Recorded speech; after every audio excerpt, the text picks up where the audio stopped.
Hi and welcome to Coffee Break Learning. Today I want to talk to you about social media policy.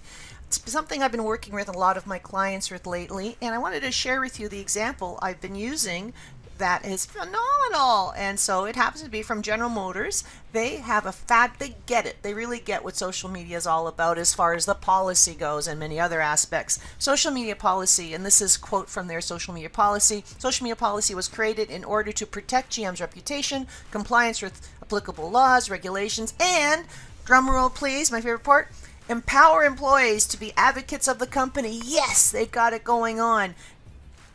So let's go take a look. What they actually show here is how an employee should be speaking on behalf of the company. I absolutely love it.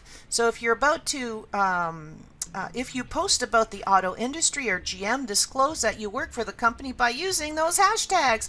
Oh yeah, baby, they've got it going on. So I absolutely love it. They actually indicate also, just like if the press was to talk to one of your employees, they know that they can only say certain things and then ask that the press go speak to the people that are identified as those people in your company that speak to the press. Common sense. Keep confidential information confidential, common sense, because your social media policy is an extension of your code of conduct. So if you were to work for any large organization, you have to sign up front a code of conduct, and your social media policy is an extension of that. So keep confidential information to yourself. New social media platforms obviously need to be approved.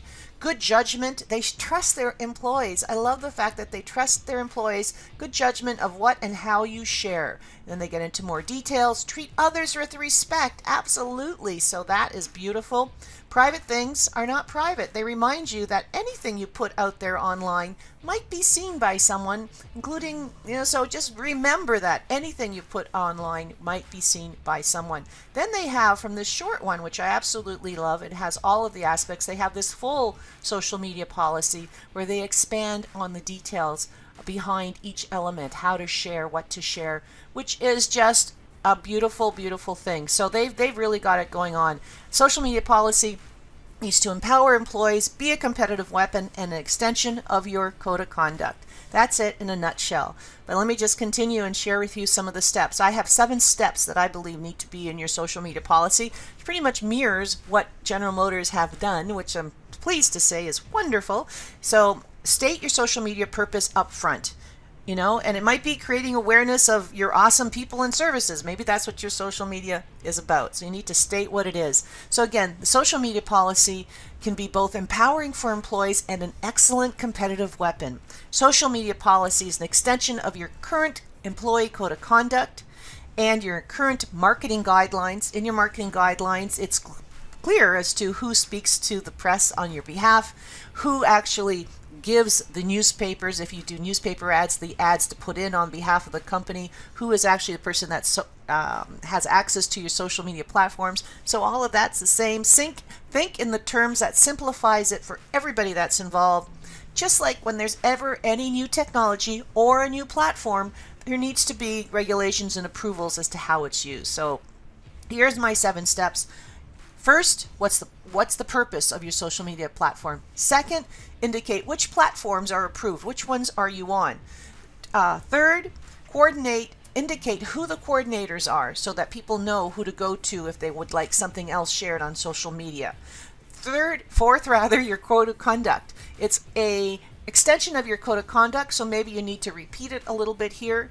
5, encourage your employees to be advocates of the company. You can't force them, unless they're in marketing maybe, but you need to encourage them and therefore make it simple for them to actually share. So what I often do in my policy sessions where we create the social media policy, there's usually another session involved where we train the employees on how to share as a human. They're sharing the company's post and how to do it properly. So encourage them to do it, but give them the tools so they know how to do it well.